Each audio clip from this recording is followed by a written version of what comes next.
It came about when Margaret and I were working in a painting studio together. With Francis Hoyland, who's a painter and teacher. He suggested that we should work on the canvases together in front of the model. So we did that for a whole day. Really enjoyed it. It was really exciting actually, it was really liberating and it was fun. We decided to try it on our own in using each other's studios as an idiom, I think the word.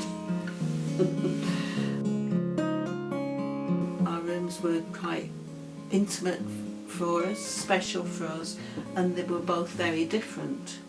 So that gave another dimension to the painting because Alison was painting in her space and mine in mine, and they're very different spaces.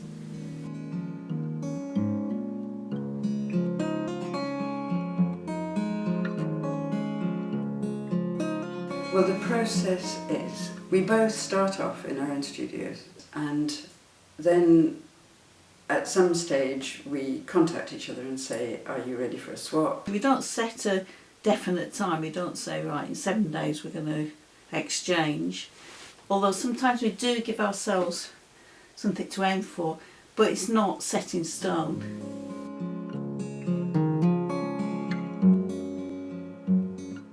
Largely we've kept to working in our own studios, but we have done that in different ways.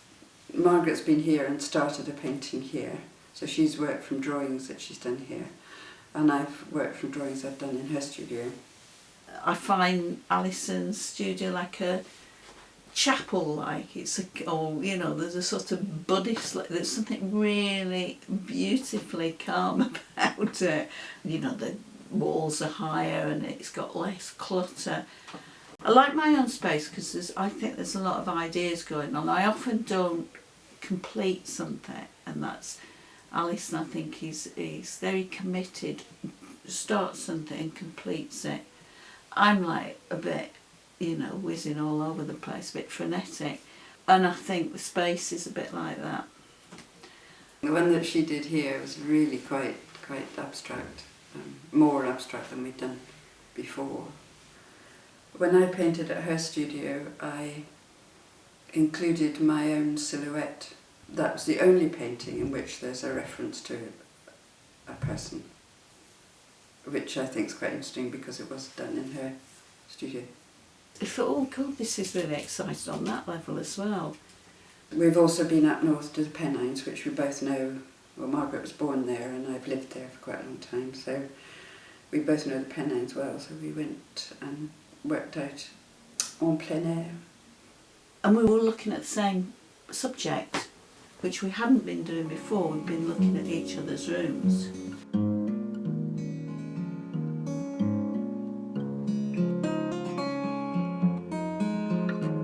It's quite difficult to dissociate yourself from the process if you're one of the painters. It's difficult to say, oh, that's my bit and that's her bit, and Margaret is quite spatial. She thinks much more in terms of layers of three-dimensional space than I was doing. But now I'm much more aware of that now. I kind of build, and space is very important to me. Alison's a fantastic colourist. We've each responded to each other. We're not merging or morphing into each other, but we've each responded to each other. I think it's quite a difficult thing to do. You have to find somebody that you're very attuned with. There's a trust and responsibility, a trust with Alison, which might be quite hard to build with another painter. I can think of other painters who I know who wouldn't do it because they see a painting as something that they do from start to finish and has got to be all theirs, and would find it impossible to do for one reason or another.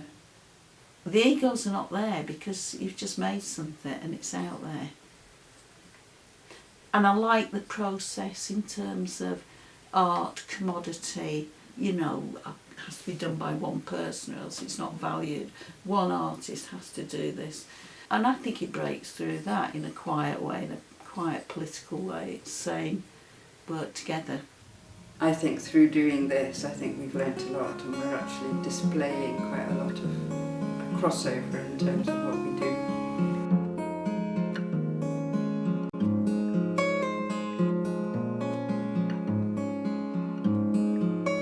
Yeah, it's been cracking.